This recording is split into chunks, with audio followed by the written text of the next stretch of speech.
Assalamualaikum warahmatullahi wabarakatuh. Perkenalkan, nama saya Dina Nafika Lanastari, NIM 2031933 dari kelas PGMIA. Di sini saya akan menjelaskan materi sejarah peradaban Islam, yaitu tentang Khalifah Ali bin Abi Thalib. Di dalam materi ini terdapat 3 pembahasan, yaitu yang pertama proses pengangkatan Ali bin Abi Thalib menjadi khalifah, yang kedua yaitu sistem pemerintahan pada zaman Khalifah Ali bin Abi Thalib, dan yang ketiga yaitu usaha-usaha yang telah dilakukan pada masa pemerintahan Ali bin Abi Thalib.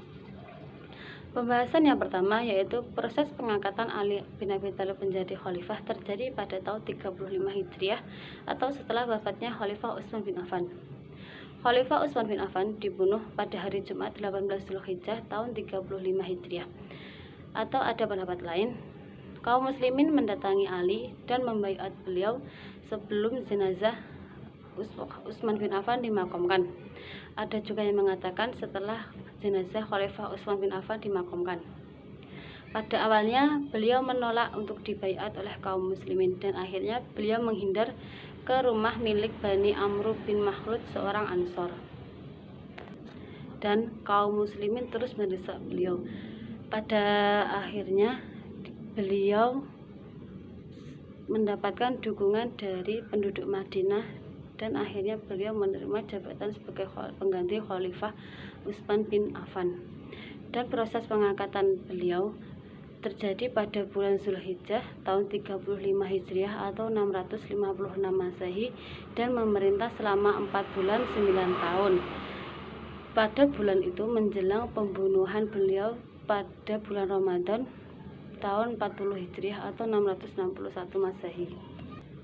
Penetapan beliau sebagai khalifah ditolak oleh 2 orang, yaitu Muawiyah dan Abu Sufyan, dengan alasan Ali harus mempertanggungjawabkan Utsman dibunuhnya, dan berhubungan wilayah Islam telah meluas dan timbul komunitas-komunitas Islam di daerah-daerah baru. Yang kedua yaitu sistem pemerintahan pada zaman Ali bin Abi Thalib. Sudah kita ketahui bahwa Ali memiliki sikap yang kuat, kokoh pendirian, dan membela yang hak. Setelah dibaiat sebagai khalifah, dia cepat mengambil tindakan. Langkah awal yang dilakukan oleh Ali adalah menghidupkan kembali cita-cita Umar dan Abu Bakar. Ia menarik kembali semua tanah dan hibah yang telah dibagikan Utsman kepada kerabat dekatnya menjadi milik negara. Dan yang kedua, Ali juga memindahkan pusat kekuasaan Islam ke kota Kufah. Sejak itu berakhirlah Madinah sebagai ibu kota kedamaian Islam, dan tidak ada lagi khalifah yang berkuasa berdiam di sana. Sekarang Ali adalah pemimpin dari seluruh wilayah lain Islam kecuali Suriah. Selama Ali bin Abi Thalib memerintah, ia membuat kebijakan tertentu sesuai dengan situasi yang mengiringinya atau situasi yang dihadapinya. Sehingga kebijakan Ali sangat berbeda dengan kebijakan sebelum-sebelumnya. Di antara kebijakan Ali bin Abi Thalib yaitu yang pertama, penundaan pengusutan pembunuhan Khalifah Utsman.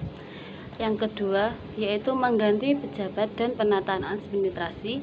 Yang ketiga yaitu memberi tunjangan kepada kaum muslimin yang diambil dari Baitul Mal tanpa melihat apakah mereka masuk Islam lebih dahulu atau belakangan.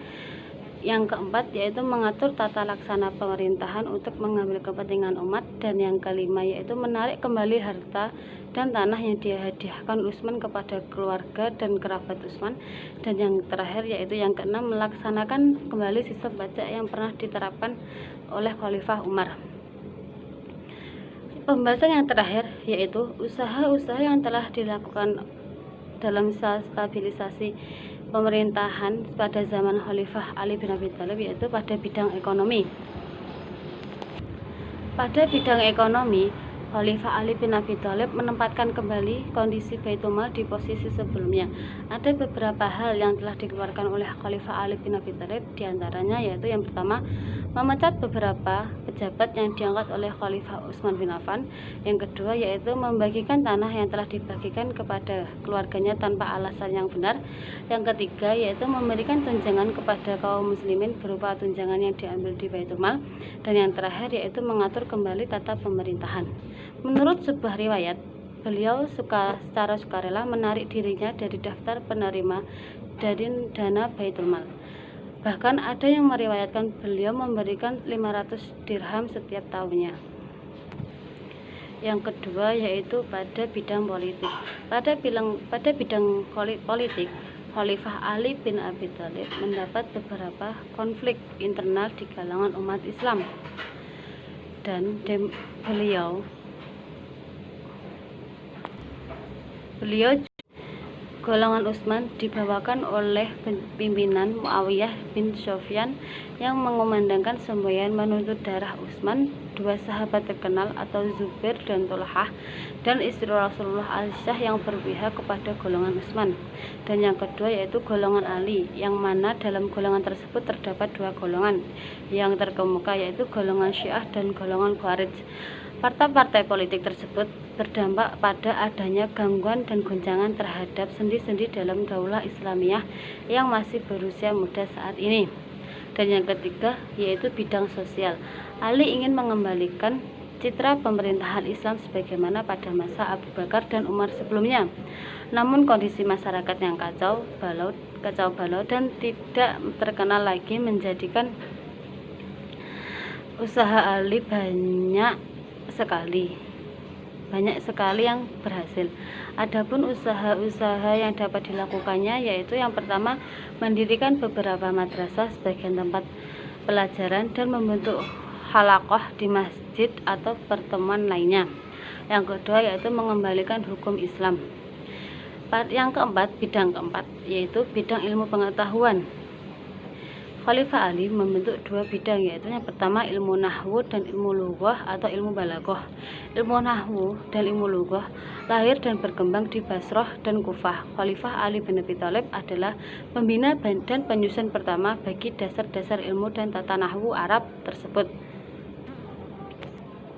Dan yang kedua yaitu ilmu hadis. Dalam bidang ilmu hadis, Khalifah Ali bin Abi Thalib berusaha untuk memelihara hadis dan cara berhati-hati dalam meriwayatkan hadis. Pada masa pemerintahan Ali diwarnai dengan masa permulaan pemalsuan hadis yang mayoritas dibuat oleh pendukung Syiah yang bertujuan untuk melawan politik dari musuh-musuh mereka. Golongan Syiah ini membuat keutamaan atau fadail dari sisi-sisi positif Ali dan menonjolkan sisi-sisi negatif Muawiyah dan para pendukung Bani Umayyah. Dari kejadian inilah maka Umul al-Hadis dibuat dan dikembangkan oleh muhaddisin dan pada masa itu. Dan sekian video presentasi dari saya, semoga bermanfaat. Akhiran, wassalamualaikum warahmatullahi wabarakatuh.